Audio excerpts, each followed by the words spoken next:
اس نے نہایت غصیلے لہجے میں کہا۔ ڈرنا پڑے گا تمہیں مجھ سے، اشتعال سے کہتے وہ اس کی جانب لپکا۔ آپ سے ڈرنا؟ مائی فٹ! سرخ ہوتی نظروں سے وہ اس کی طرف دیکھ کر چلائی۔ وہ نہیں چاہتی تھی کہ وہ ذرا سا بھی کمزور پڑے، بلکہ وہ تو پتھر کا جواب اینٹ سے دیا کرتی تھی۔ دوسری طرف، عشمہ تمہیں یاد ہے آج کیا تاریخ ہے؟ ایشام نرمی سے پوچھتے ڈرنک کا گلاس اپنے لبوں سے لگایا۔ جی ایشام، بھلا میں کیسے بھول سکتی ہوں۔ یہ بولتے ہوئے اس کے گال سرخ ہوئے۔ وہ دن سوچتے ہوئے چہرے پر خوشی بکھر گئی۔ دیکھو آج بھی وہی دن ہے، وہی تاریخ ہے، تم ہو، میں ہوں اور ہمارا عشق۔ ایشام نے اس کا ہاتھ اپنے ہاتھ میں لیا۔ یہ وہی دن تھا جب اس نے عشمہ کو پرپوز کیا تھا، اور آج بھی وہی دن تھا جب اس نے دوبارہ اسے پرپوز کیا، مگر فرق صرف اتنا تھا کہ وہ ڈیر تھا اور یہ حقیقت۔ اتنے ہی وقت میں ایشام کا خاص طور پر تیار کروایا کیک بھی آ چکا تھا۔ ہلکے سے میوزک میں انہوں نے کیک انجوائے کیا تو ایشام نے اسے ڈانس کی آفر۔ اس کے قریب ہو کر اس نے اس کی کمر پر ہاتھ رکھا تو اس کے دل میں ہلچل مچ گئی۔ آپ کو ترس نہیں آیا مجھ پر؟ اس کی شانوں پر دونوں ہاتھ رکھتی منہ لٹکا کر بولی۔ وہ جب بھی ایسے بات کرتی تھی ایشام کو بہت پیاری لگتی تھی۔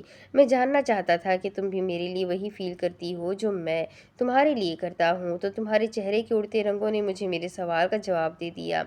اس کی کمر پر گرفت مضبوط کرتے وہ اس کے تھوڑا اور قریب ہوا۔ تم نے جو 4 سال تڑپایا مجھے تو خود 4 گھنٹوں میں ہی تھک گئی۔ اس کی ناک پر ناک رگڑتے وہ چھیڑنے والے انداز میں بولا تو اس نے نظریں اٹھا کر اس کی طرف دیکھا۔ بغیر کچھ بولے عشمہ نے ناراضگی ظاہر کی۔ بہت ڈرتی تھی وہ اس سے کھونے سے۔ وہ ناراض ہو رہی تھی۔ اب ایشام پر فرض تھا اس کے نخرے برداشت کرنا جو وہ خوشی خوشی کرتا تھا۔ عشمہ اس سے 1 سال بڑی تھی۔ اسے اچھا نہیں لگتا تھا کہ ایشام اور اسے آپ بولے، اس لیے اس نے ایشام کو صاف بولا تھا، میں آپ کو آپ بولوں گی اور آپ مجھے تم، جسے وہ مسکراتے ہوئے مان گیا تھا۔ عشمہ ایشام کی کمزوری تھی اور وہ یہ بات بچپن سے ہی جانتی تھی۔ ایشام شاہ صرف اپنی ڈال سے عشق کرتا تھا، مگر وہ یہ سمجھ کیوں نہ سکی کہ وہ شخص اسے چھوڑ کر کسی اور کے پاس کیوں جائے گا۔ یازی اسے کلائی سے کھینچتے ہوئے باتھ روم میں لے آیا اور شاور آن کر کے اسے نیچے کھڑا کر دیا۔ ٹھنڈا پانی پڑتے ہی وہ اندر تک کانپ گئی۔ اس وقت اس کے چہرے پر جو تاثرات تھے اسے دیکھتے ہی وہ گھبرائی۔ مسلسل پڑتے پانی کے قطرے اسے بھگا چکے تھے۔ چھوڑے میرا ہاتھ۔ اپنا ہاتھ چھڑواتی وہ عام سے لہجے میں بولی، مگر اس کے کہتے ہی اس نے کلائی پر گرفت اور مضبوط کر دی۔ چہرے پر آئی لٹوں کو ایک ہاتھ سے پیچھے کیا۔ تمہارے منہ سے ایک لفظ بھی نہ نکلے۔ اس کے تھوڑا قریب ہو کر وہ بولا تو اس نے غصیلی نظروں سے یازی کو گھورا۔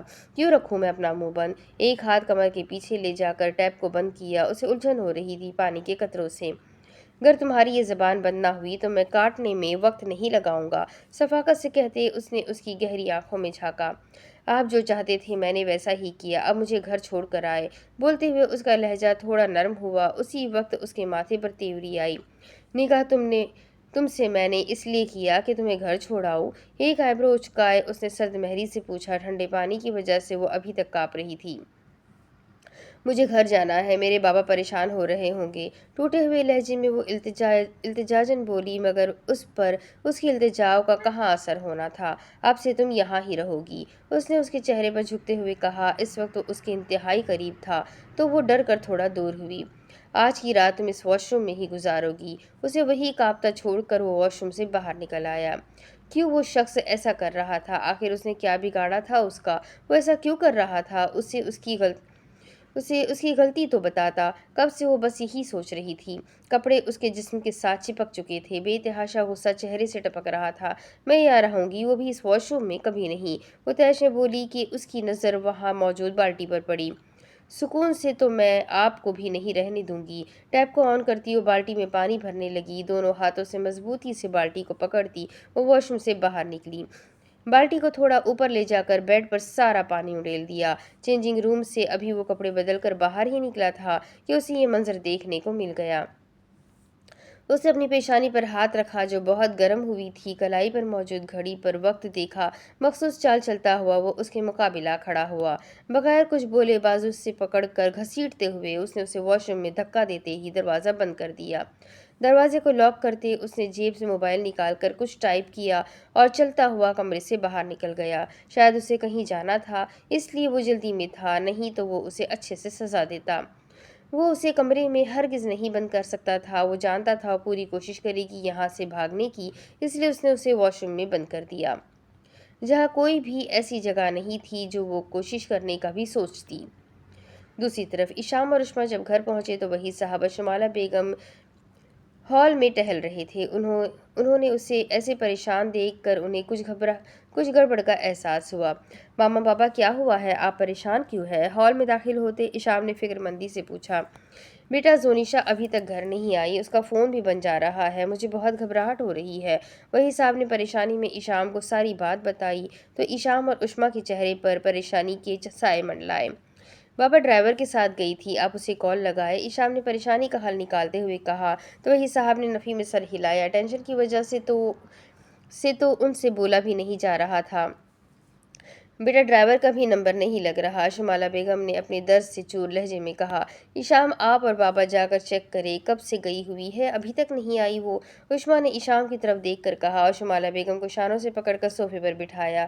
کیوں ان سے صحیح طرح کھڑا بھی نہیں ہوا جا رہا تھا۔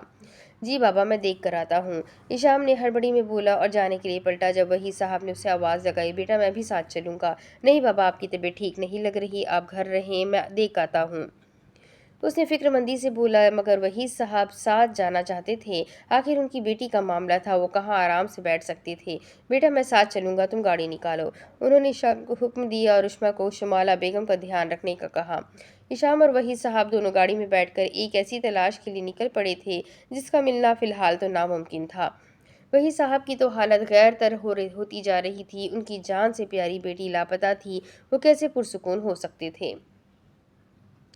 گاڑی ریسٹورنٹ کے سامنے جا کر رکی۔ ریسٹورنٹ کے اندر ایک آدھا افراد ہی موجود تھا۔ رات کے 2 بج رہے تھے، پارٹی تو کب کی ختم ہو چکی تھی۔ اس لڑکی کو آپ نے پارٹی میں دیکھا تھا؟ ایشام نے وہاں موجود افراد کے سامنے موبائل میں زونیشا کی تصویر دکھاتے ہوئے پوچھا۔ جی سر، یہ یہیں پر تھی، مگر ڈانس کے بعد ہم نے ان کو کہیں نہیں دیکھا، اس شخص نے تصویر کی طرف دیکھ کر بتایا۔ یہ لڑکی کہاں گئی، کچھ پتہ ہے آپ کو؟ جب آپ نے لاسٹ ٹائم دیکھا تھا تب وقت کیا ہو رہا تھا؟ وہی صاحب نے پریشانی کے عالم میں مزید تفصیل جاننی چاہی۔ تقریباً 9 کے قریب وقت تھا، اس شخص نے صاف گوئی سے کہا۔ مطلب 9 بجے سے زونیشا پارٹی سے غائب ہے۔ بابا چلے ہم فوٹیج چیک کرتے ہیں۔ ایشام اور وہی صاحب فوٹیج روم کی طرف بڑھے۔ انہوں نے 9 کے قریب ساری فوٹیج چیک کر لی، مگر انہیں زونیشا کہیں بھی نظر نہ آئی۔ یہ ریسٹورنٹ کے بیک سائڈ کا کیمرہ کیوں بند ہے؟ اس نے وہاں موجود فرد سے پوچھا۔ سر یہ کافی دنوں سے خراب ہے، اسے نہایت چالاکی سے جھوٹ بولا۔ ایشام کو کچھ گڑبڑ کا احساس ہوا تو وہ دونوں ریسٹورنٹ کے بیک ایریا کی طرف بھاگے۔ فوٹیج روم میں موجود فرد نے اسی وقت ایک نمبر پر کال ملائی، دوسری جانب سے فوراً ہی کال اٹھا لی گئی۔ سر وہ لوگ آئے تھے، یہاں فوٹیج دیکھ کر گئے ہیں، آپ نے جیسا بولا تھا میں نے ویسا ہی کیا، بیک کیمرہ بند کر دیا۔ اس شخص نے ساری بات اپنے باس کو بتائی۔ گڈ جاب، دوسری جانب موجود شخص نے یہ کہتے ہی کال بند کر دی۔ بیک ایریا پر پہنچتے ہی ان کی نظر زونیشا کی گاڑی سے ٹکرائی۔ وہ دوڑنے والے انداز میں گاڑی تک پہنچے، انہوں نے دیکھا گاڑی میں موجود ڈرائیور بے ہوش پڑا تھا۔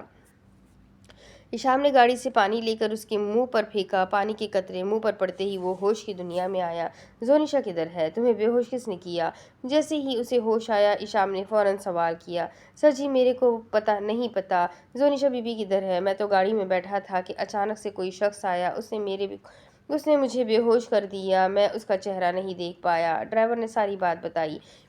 یو ایڈیٹ، تمہیں میں نے اس کی حفاظت کے لیے ساتھ بھیجا تھا، تم تو اپنی حفاظت کے بھی قابل نہیں ہو۔ اسے گریبان سے پکڑ کر وہی صاحب غصے سے چلائے۔ بابا چھوڑیے اسے، آپ ریلیکس ہو جائیں۔ ایشام نے اس کا گریبان چھڑواتے ہوئے اسے جانے کا اشارہ کیا۔ میں کیسے ریلیکس ہو جاؤں ایشام، میری بیٹی پتہ نہیں کہاں ہوگی، مجھے عجیب سی بے چینی ہو رہی ہے، وہ ٹھیک بھی ہوگی یا نہیں؟ وہی صاحب نے اپنے اجڑے ہوئے لہجے میں کہا تو ایشام نے انہیں اپنے گلے لگاتے تسلی دینی چاہیے۔ وہ تھک ہار کر صبح فجر کے وقت گھر تو پہنچ گئے تھے، مگر انہیں کوئی سراغ نہ ملا۔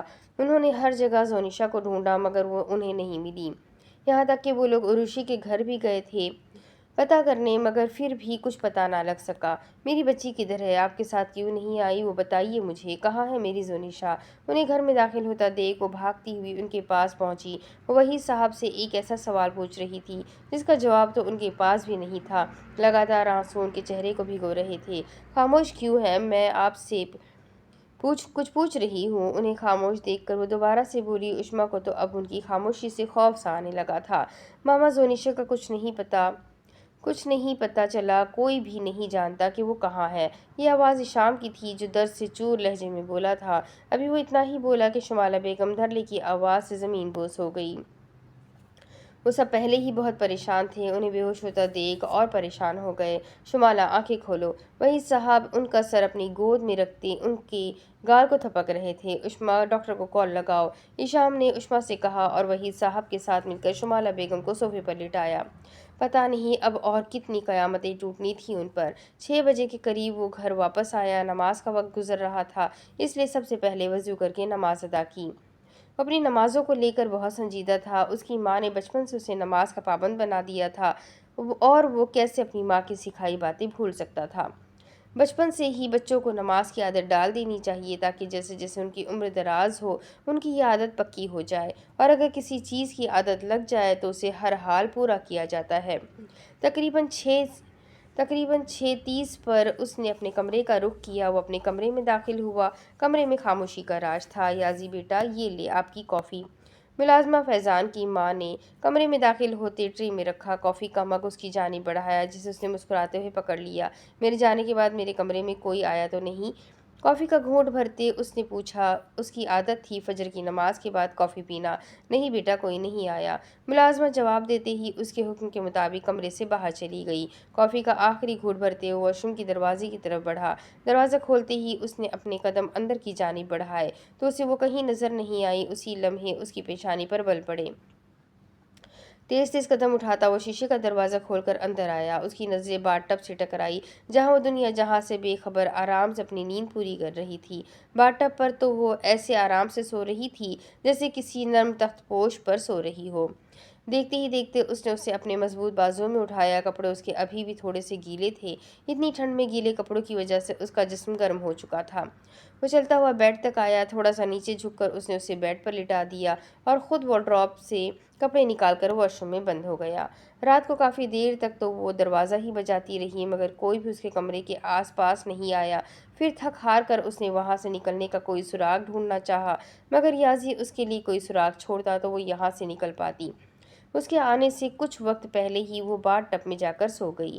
ڈاکٹر نے شمالہ بیگم کو انجیکشن لگا دیا تھا جس کے زیر اثر وہ پرسکون نیند سو رہی تھی۔ عشمہ پریشان سی ان کے پاس ہی بیٹھی ہوئی تھی۔ وہی صاحب اور ایشام پھر سے زونیشا کو ڈھونڈنے جا چکے تھے۔ وہی صاحب کے ذہن میں تو بار بار عروشی کی بات گھوم رہی تھی کہ 9 بجے کے قریب اس نے عروشی کو کالز کی تھی مگر وہ مصروفیت کی وجہ سے اٹھا نہ سکی۔ انہیں تو یہ خطرہ لاحق ہو رہا تھا کہ کہیں زونیشا کسی مصیبت میں تو نہیں، کیونکہ اس کے کچھ ٹائم بعد ہی تو وحید صاحب کو اس کا میسج موصول ہوا تھا کہ وہ نہیں آئے گی۔ دراصل یہ میسج یازی شاہ کا کیا گیا تھا۔ انہوں نے تو زونیشا کی لوکیشن بھی ٹریس کروائی تھی مگر اس کا موبائل ہی ناٹ ریچیبل آ رہا تھا۔ وہ جب اٹھی تو اس نے ملازمہ کو اپنے پاس بیٹھے پایا۔ وہ شاید اسی کے اٹھنے کا انتظار کر رہی تھی۔ اسے شانوں سے پکڑ کر ملازمہ نے اس کی اٹھنے میں مدد کی، اس کی پشت کا کشن ٹھیک کیا تو وہ بیڈ سے ٹیک لگا کر بیٹھ گئی۔ بیٹی کپڑے بدل لو نہیں تو بیمار پڑ جاؤ گی، ملازمہ نے پیار سے اس کی طرف دیکھ کر کہا اور ایک عام سا سوٹ اس کی طرف بڑھایا۔ شکریہ آپ کا، تھکاوٹ کی وجہ سے وہ بس اتنا ہی کہہ سکی۔ ناشتہ کر کے دوائی کھا لینا بیٹی، وہ کہتی ہی اٹھ کر کمرے سے باہر چلی گئی۔ اسے اپنا جسم ٹوٹتا ہوا محسوس ہو رہا تھا۔ بہت ہمت جمع کر کے وہ اٹھی، دروازے کو بند کیا اور ملازمہ کے دیے گئے کپڑے اس نے بدلے۔ کچھ بھی کھانے کو اس کا ذرا دل نہیں کر رہا تھا، سارا جسم بخار میں تپ رہا تھا، اسے گھبراہٹ سی محسوس ہو رہی تھی۔ تازی ہوا کے لیے اس نے بالکنی کا رخ کیا مگر یازی کیوں چھوڑتا اس کے لیے کوئی راستہ۔ بالکنی پر تالا لگا تھا۔ اس بیچاری کو تو ابھی یہ بھی نہیں پتا تھا کہ وہ ایک جنگل میں رہ رہی ہے۔ افسردہ چہرے کے ساتھ وہ چلتی ہوئی بیڈ پر آ کر لیٹ گئی۔ اسے اس وقت بس آرام کی ضرورت تھی مگر اپنی فیملی کو یاد کر کے اس کی آنکھوں میں آنسو آ گئے۔ اس نے تو کبھی سوچا بھی نہیں تھا کہ ایک دن اسے یہ بھی دیکھنا پڑے گا۔